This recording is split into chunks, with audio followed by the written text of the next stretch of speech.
Translation and purport by His Divine Grace is Co-Founder Acharya A.C. Bhaktivedanta Swami Srila Prabhupada Ki Jai.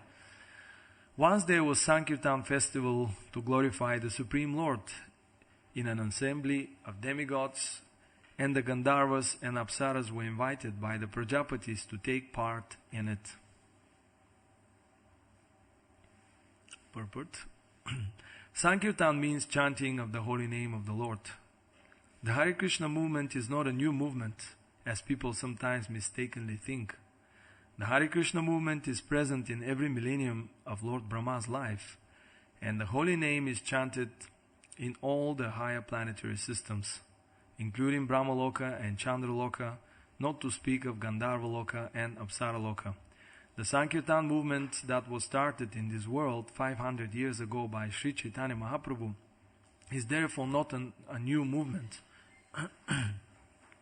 Sometimes, because of our bad luck, this movement is stopped, but Sri Chaitanya Mahaprabhu and his servants again start the movement for the benefit of the entire world, or indeed the entire universe. Om Agena Timirandasya Genanjana Shalakaya Chakshuran Militamena Tasmei Shri Guruve Namaha Shri Chaitanya Manabhishtam Stapitam Ena Bhutale Swayam Rupa Kadambhayam Dadati Swam Padantikam He Krishna Karuna Sindhu Dinabandhu Jagatpate Gopesha Gopika Kanta Radha Kanta Namostute Tapta Kanchana Gourangi Radhe Vrindavaneshwari Vrishabhanu Sutadevi Pranamami Hari Priye Vanchakalpa Tarubhescha Kripa Sindhu Bevacha Patitanam Pavanebhyo Vaishnavibhyo Namo Namaha Jai Shri Krishna Chaitanya Prabhu Nityananda Shri Advaita Gadadhara Sivasadi Gaur Bhakta Vrinda Hare Krishna Krishna Krishna Hare Hare Hare Rama Rama Rama Hare Hare. Srila Prabhupada Ki Jai. With the permission of all the senior Vaishnavas assembled here, I would like to share some humble realizations concerning this particular verse of the beautiful Bhagavatam, Srimad Bhagavatam. This is instructions given to Yudhishthira by Narada Muni, and it is called Instructions for Civilized Human Beings. Basically very confidential and very elevated wisdom has been laid down before Yudhishthira. So Narada Muni is one of the gurus of the universe, and he is laying down the siddhanta, or the essence for guidelines for human beings, how to behave and how to achieve perfection. So here in this particular verse, Narada Muni actually is using his own life. In fact, this whole section about giving an example of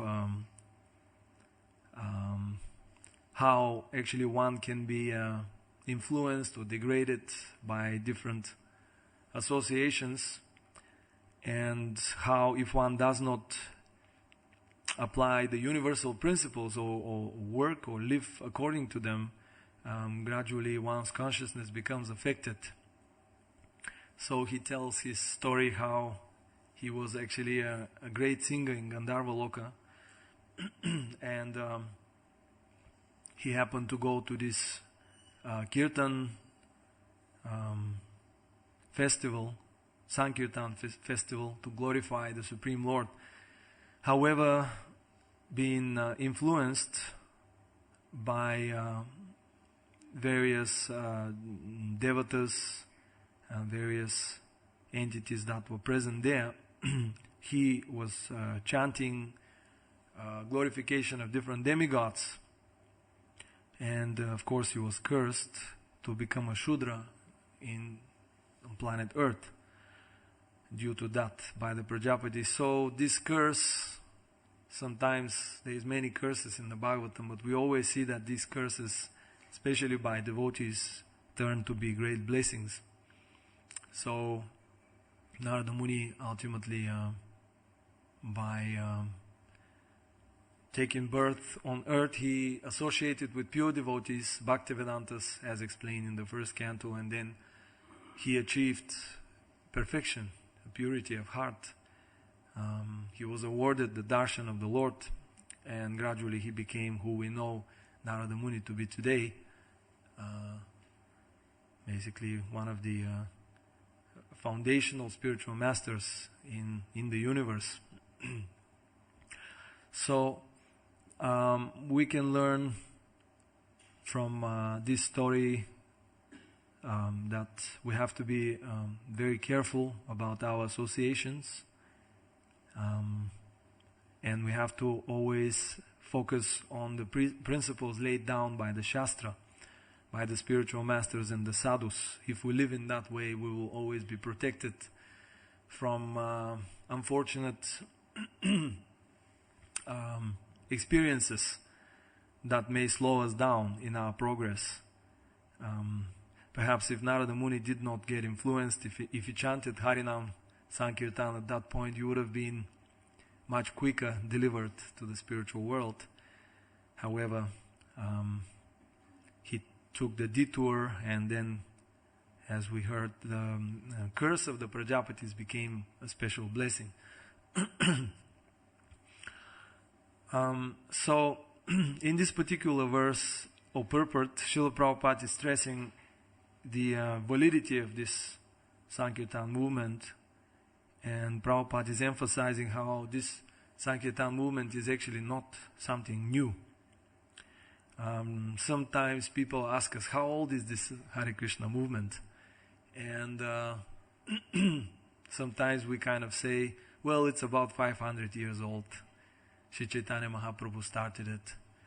In one sense it's correct, but in another sense, from the broader picture that we are given here by Srila Prabhupada, we understand that Sankirtan movement is being just restarted again by Sri Chaitanya Mahaprabhu. And of course, this Sankirtan movement today is a very special Sankirtan movement. It's the Prem Nam Harinam Sankirtan movement, because Sri Chaitanya Mahaprabhu is given mercy, that access to Vrindavan, to Vraja Bhakti, to Krishna Prema, that was not given at any other time in the life of Brahma. In this particular Brahma, Krishna Prema has not been given. So it looks contradictory in one sense, that the movement is old, but also it's new because of the flavor that Mahaprabhu is giving of this Vraja Bhakti. So it is very new also in one sense in this context. However, we want to look at what Prabhupada is saying here in the purport, that the movement is very old.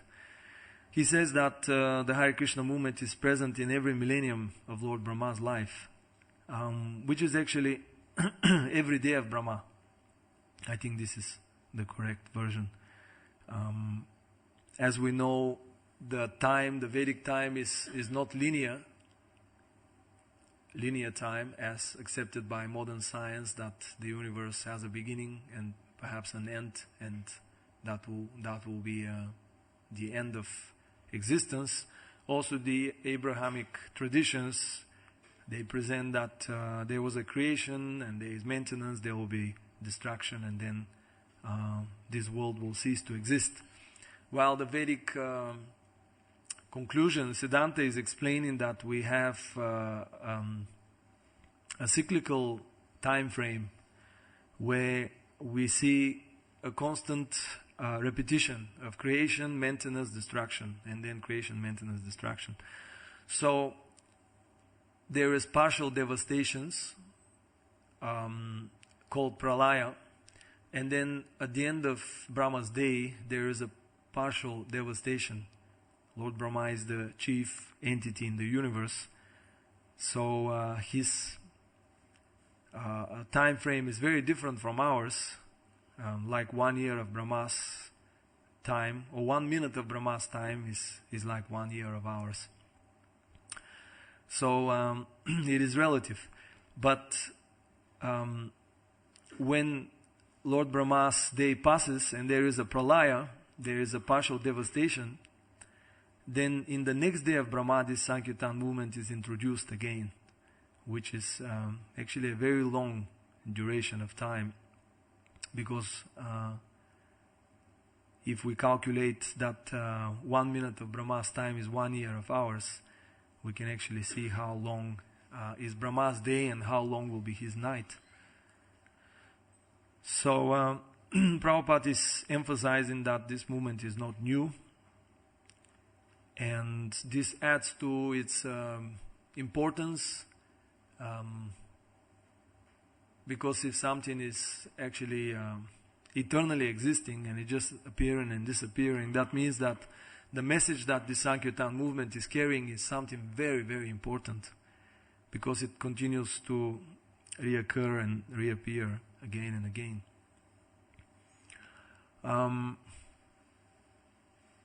So we accept this conclusion of the Bhagavatam because it's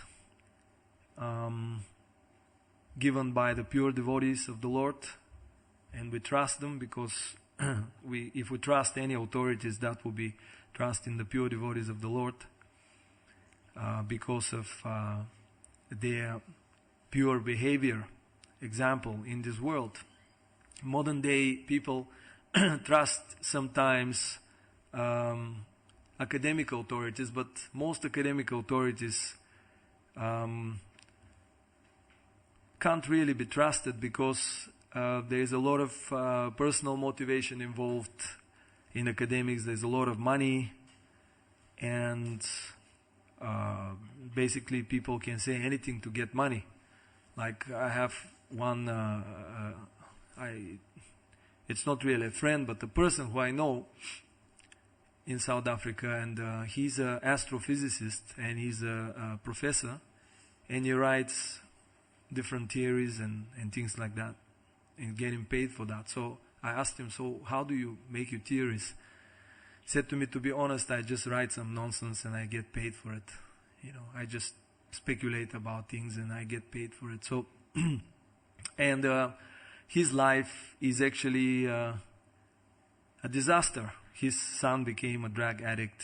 He got divorced, and he's attached to drinking.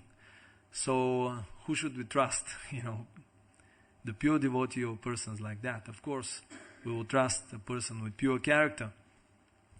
So the Bhagavatam is presented by such devotees, and therefore, although we may not be able to see with our eyes whether the time is really cyclical or not, we can actually accept the words of the pure devotees, and in that way use our logic and intelligence to understand reality. Srila Jiva Goswami explains that Vaishnava Siddhanta is established by Shabda Brahman, number one. Number two, we use our senses, and number three is logic. So these are the three pramanas, or means of deriving knowledge or evidence. So we are not rejecting sense perception, which is the main tool for the scientists. We're not rejecting intellectual pursuit, which is logic, but we're placing them on a secondary position compared to accepting Shabda Brahman. And in that way, if our sensual sense perception, to say, and our intellectual perception is in line with Shastra, then we understand that these perceptions can be used to explain certain phenomenon to people, or to kind of reaffirm our own faith into whatever scripture is saying. So in that way we can appreciate the value of this Srimad Bhagavatam. And the value of Srimad Bhagavatam is that if we read the Srimad Bhagavatam, we become purified. Our heart becomes purified of illusion, of misconceptions and misperceptions. Now, Srila Prabhupada is stating at the end of this purport that this Sankirtan movement is for the benefit of the entire world, or indeed for the entire universe.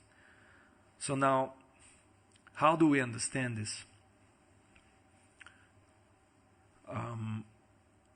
How do we understand that this movement is for the benefit of the entire world? Isn't it just a sentimental movement of singing and dancing?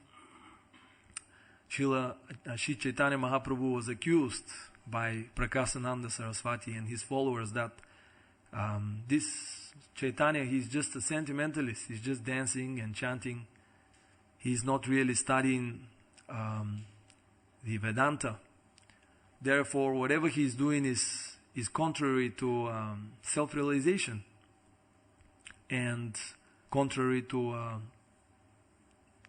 our benefit as human beings, to realize who we are and what we are doing in this world. And of course we understand from Shastra that Mahaprabhu was able to debate with Prakasananda Saraswati and convince them of the validity of this movement.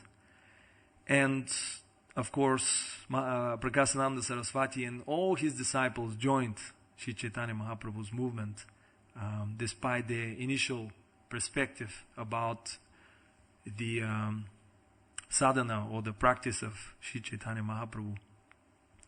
So, from this story we can understand that although the chanting of the holy name looks something very simple and very almost sentimental, it actually has the effect of purifying the atmosphere and bringing people back to their senses. In a sense, understanding that we are not the body, we are actually spiritual entities, and that the goal of life is to develop a relationship with Krishna, with the supreme source of everything, the supreme person. So this is tremendous purification if one actually realizes that. At the moment, our society is in a dire straits condition. We've got a tremendous deformed philosophies that have been accepted as the worldview of the mainstream society. And we are expected as followers of Sri Chaitanya Mahaprabhu and Srila Prabhupada to somewhat bring sense to the people, just as Mahaprabhu brought sense to Prakasananda Saraswati and his followers. That is actually what is expected from us in this particular time. Now, there is tremendous philosophical speculations, and as we know, the philosophical basis or the worldview of a person informs the person's thinking. The thinking leads to a specific type of willing. The willing leads to action. The action leads to specific results, and the result leads to responsibility. It's very scientific. So, if the worldview of people is deformed, Shastra is saying that this is the Vaishnava Siddhanta is accepting devotional service to the Supreme Personality of Godhead to be the most natural way of living. But the Siddhanta or the conclusion of the materialistic society is that there is no God, devotional service is not required. In fact, what is required is the survival of the fittest, which means that we should become conquerors of nature rather than servants of God and servants of nature. We should manipulate, we should control, we should force things according to what we want to do. So this is the modern paradigm, and when people think like this, then from the paradigm they're thinking and they're acting in a certain way, and there is a specific result. So when we look at our society, we can see that although they are pursuing happiness by divorcing themselves from scripture or from Shastra, their happiness is just illusory, in the sense that we can observe the statistics that are there in the world in terms of how people are achieving what they were hoping to achieve. And we see that we have tremendous disaster in every single area: economic disaster, social disasters, environmental disaster, on every level, international conflicts, etc. So this type of paradigm really doesn't bring even healthy exchanges, interactions on a material level, what to speak of, spiritual. They don't even include the spiritual level. So this Sankirtan movement of Sri Chaitanya Mahaprabhu is meant to bring people back to their senses. And it is very difficult to talk to people about these things, because people have become set in their ways. Recently I was on a tour in Bulgaria, trying to travel and share Krishna consciousness with as many people as possible for about 2 months. And the general observation that I have, that people have become very fixed up on the idea that nobody can be an authority. There is no God, because nobody knows, nobody has seen him. Nobody can be an authority. Everyone is looking for flat structures where everyone can say what they want and do what they want. And for them, our Siddhanta, the Siddhanta of Bhagavatam is very difficult to understand. It's very, very difficult for the modern mind, because they are completely force-fed into such type of thinking. So, the majority of people, and even if they hear, and even if they don't, some people may not kind of argue with the philosophy, they will still just say, well, this is your relative perspective, and if they're polite and nice person, they won't say anything. They'll say, this is your relative perspective. So a lot of the people, or most of the people today, they think that everything is relative. There is no absolutes. You see like this, he's seeing like that, the other person, everything is relative. So it's like a tremendous nihilism in the world. And when we examine their life, their wife is relative, so they can go to any other lady or any other man. They do everything basically, in a sense.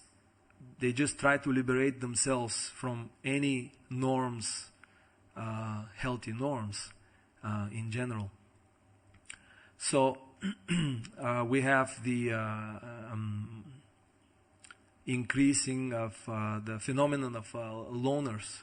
I don't know if you have read about it, but with the progress of Kali Yuga, the family became destroyed, more or less, almost non-existent. There's hardly any weddings all over the world. It's very few here and there. And people started living together, as partners. Nowadays, the new phenomenon that is spreading around the world is, even partnership is not feasible, because it becomes difficult. It's constraining to deal with another person. So people started to, live alone.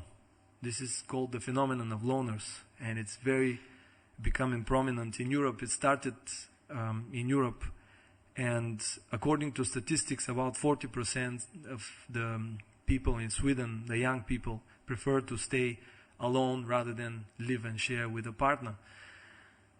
Japan is 36, America 29, and it's spreading more and more and more. So, so we can see that there is a tremendous shift in society, and the problems are increasing more and more.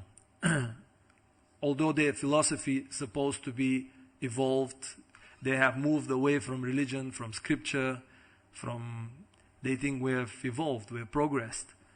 And we are liberating ourselves from all these dogmas and rules. They hate rules and dogmas. So why don't you drink alcohol? You know, do you have to follow a rule? You know, that's how they ask.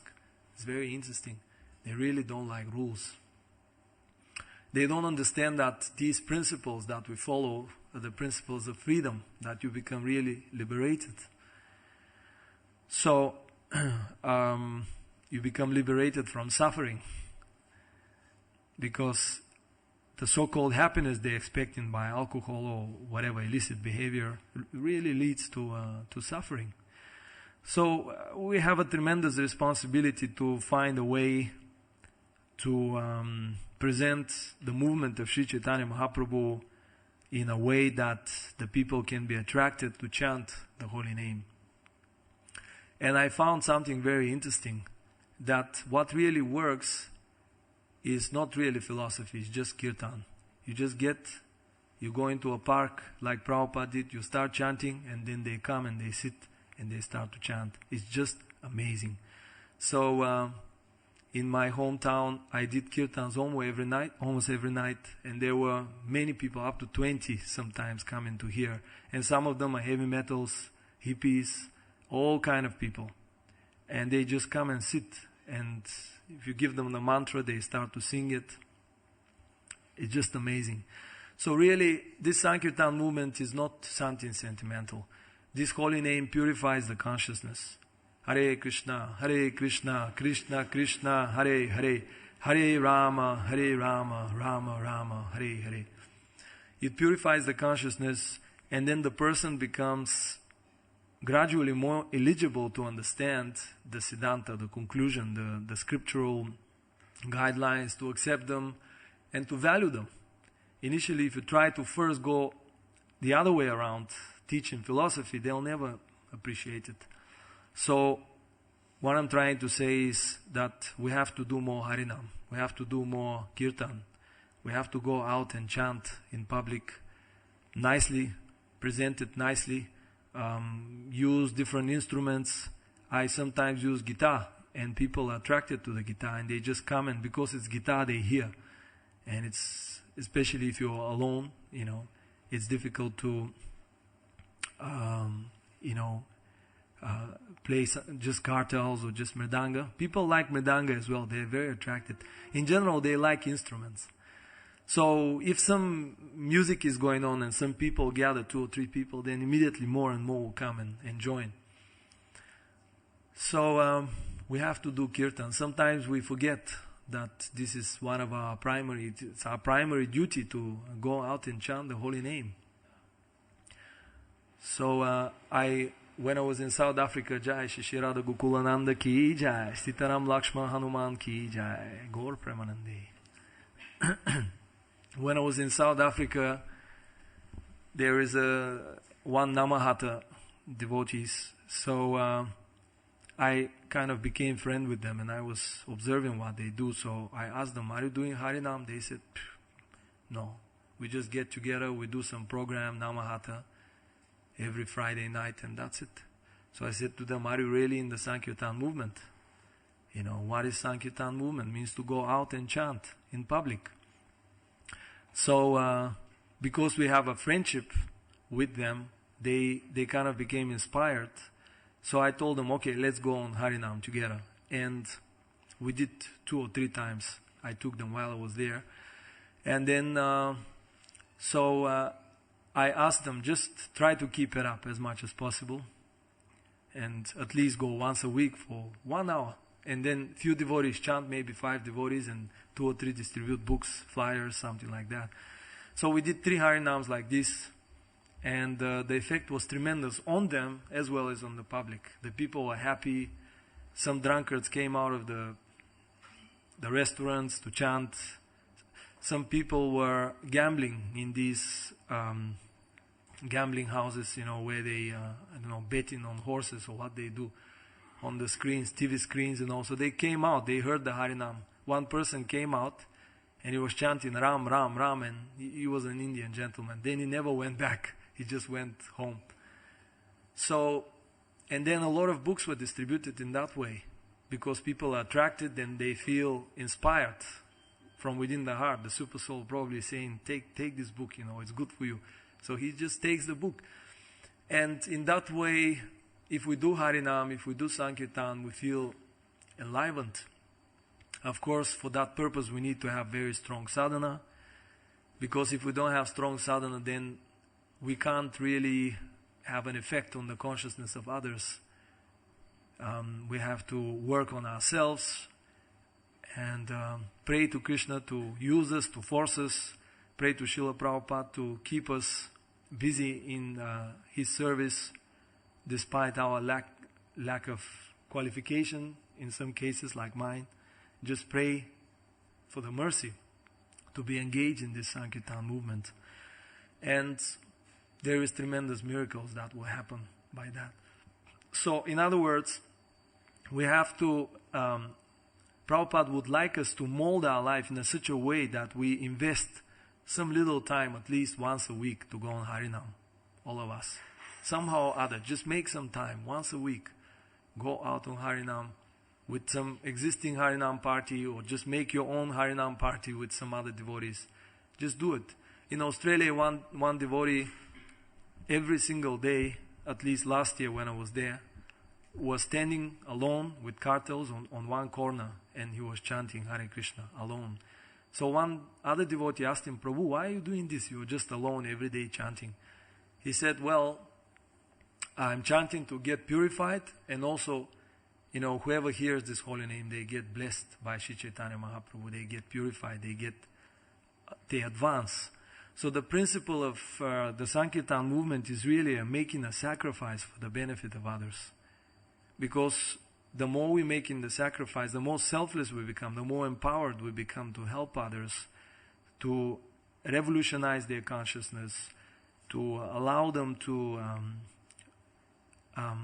become purified and see that Bhagavatam is important, that these values, scriptural principles that are given, what will make them happy, what will bring them to sanity, what will bring them to really living a successful life. And in that way they will take us seriously, more seriously. Some people already do, but in fact we are meant to increase our influence with time, not decrease it.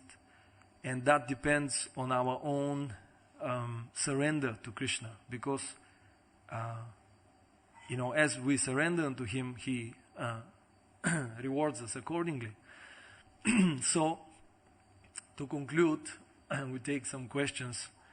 It is very, very important that we keep trying. It may take years, but there will be an effect. I'll use my humble example again. I'm just nothing. I'm just a useless fellow. But 5 years I've been doing some preaching in Bulgaria, in my hometown in particular. And there was a time I was like completely desperate, nothing is happening. Someone comes, one person or another person, after some time, they move to another city or another country. There's no continuation. But I kept praying, Krishna, please send me someone to help me. Please send someone to help me, because I have to do something here. My Guru Maharaj asked me to preach there. So, year after year, I'm doing festivals, Ratha Yatras, concerts, so many things to involve the people in some spiritual activity. And then finally, these few months ago, about 5, 6, 7, 8, 9, 10 people just came. Let us help you now. So we opened a little center. They can start meeting every Saturday or Sunday. They will have some kirtan. They are learning instruments. We arrange for them mridangas, kartals, harmonium, everything. There is the Bhagavatam. There is Prabhupada's books.